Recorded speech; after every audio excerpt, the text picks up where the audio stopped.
Introduction to matrices. Let's see what we are going to cover here. We are going to have a general overview on the introductory part to matrices. Also have a look at the elements of a matrix and some key types of matrices. So let's get into it. So on the introductory part of matrices, we can define a matrix as a rectangular pattern of numbers. And these numbers are normally enclosed in brackets, and they normally consist of rows and columns. And for the rows, these are the pattern of numbers which are in an which have been arranged horizontally, while for the vertical arrangement, this is what we call now the columns. So within a matrix, you will find out that, we have numbers, and then within those numbers, the pattern or the way they've been arranged, we have rows and columns. Okay. Elements of a matrix, and we are going to consider this as an example, the 2x2 matrix here, whereby the elements are A11, we have A12, A21, and A22. From here, we are going to know, depending on where the element is, we can tell which column and even the row that element sits. And the first example is A11. As you can see here, A11, this is the element in the first row and the first column.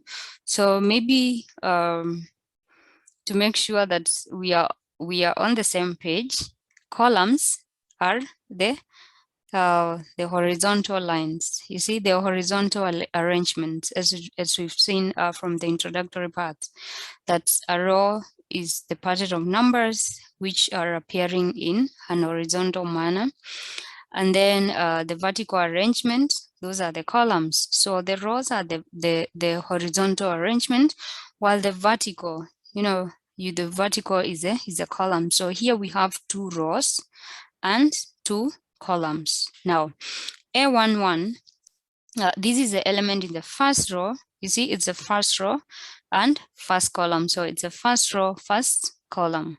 If we consider A12, this is the element in the first row, is still in the first row, but the column is the second, because this is the first column, this is the second column, and this is the first row. If we talk of A21, A21 is the element in the second row and the first column. So the first row was that, so this is the second row, but it's still the first column. So yeah, and generally, if you have an element Aij, the I index, this one represents the ith row, and the J index represents the jth row, right? So let's get into know the types of matrices that we have, and especially just the key ones, the main ones. So the first one is a square matrix, and this is whereby the matrix has equal number of rows as columns. And a good example is the one that we have here, 3x3 matrix. So the number of rows and the number of columns, they are equal. If that number is equal for both rows and columns, then that one we call it a square matrix. The next one is a row matrix. A row matrix, this is a matrix whereby it consists of only one row. And a good example is the one that we can see here, just 1, 2, 3. This is just one row, and therefore it's called a row matrix. And a column matrix on the other side, this is a column whereby it just has one column. So for the row matrix, it's just one row. A column matrix is just one column. Right. The next type is a zero or null, and even from just the name zero matrix, that one implies that it's a matrix consisting of zeros, whereby all the elements, all the entries are zeros. And as you can see here, everything is just zero. Then the next one is the unit or identity. Even from the name, you can tell identity or unit is one.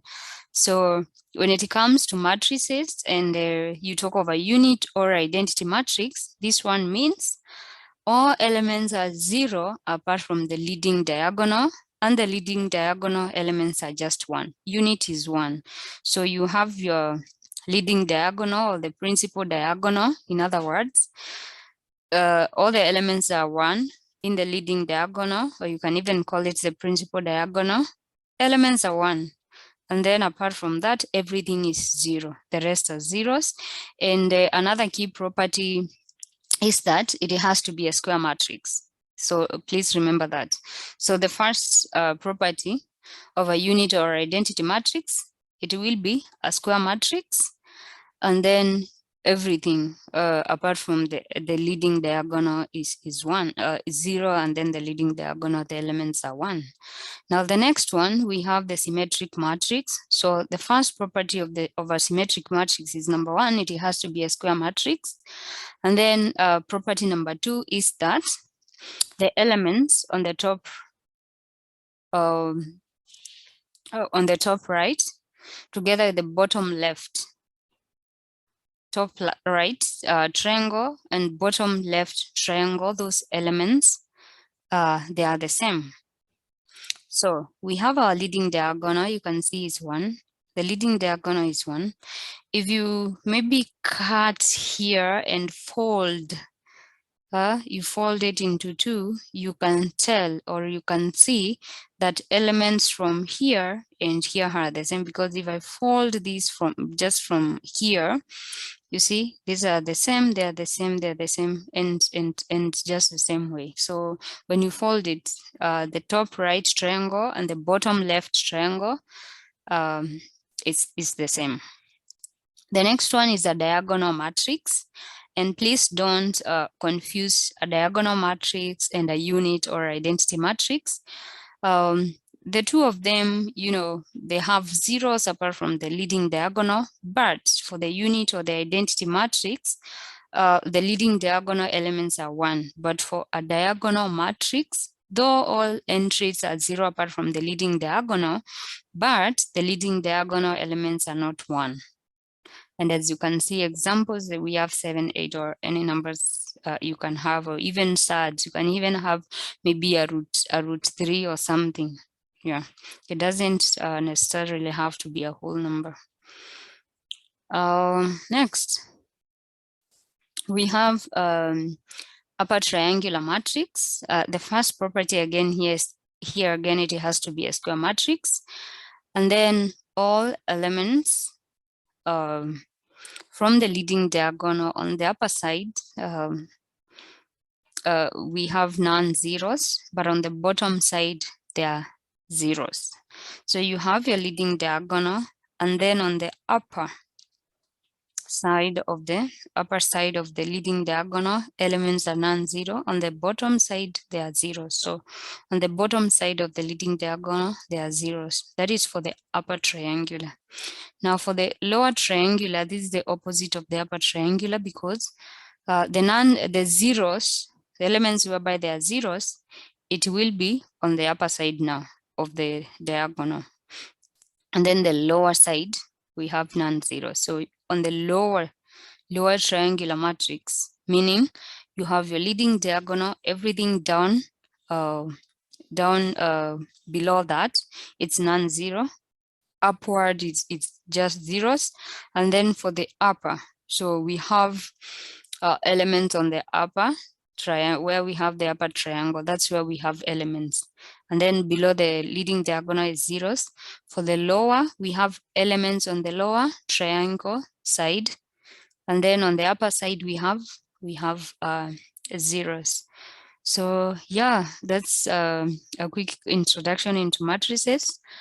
Hope you've understood something. The next lesson will be now getting deeper into matrices, work out some examples on how to multiply, how to maybe do addition and even subtraction of matrices. And then till next time, thank you and bye. Thanks.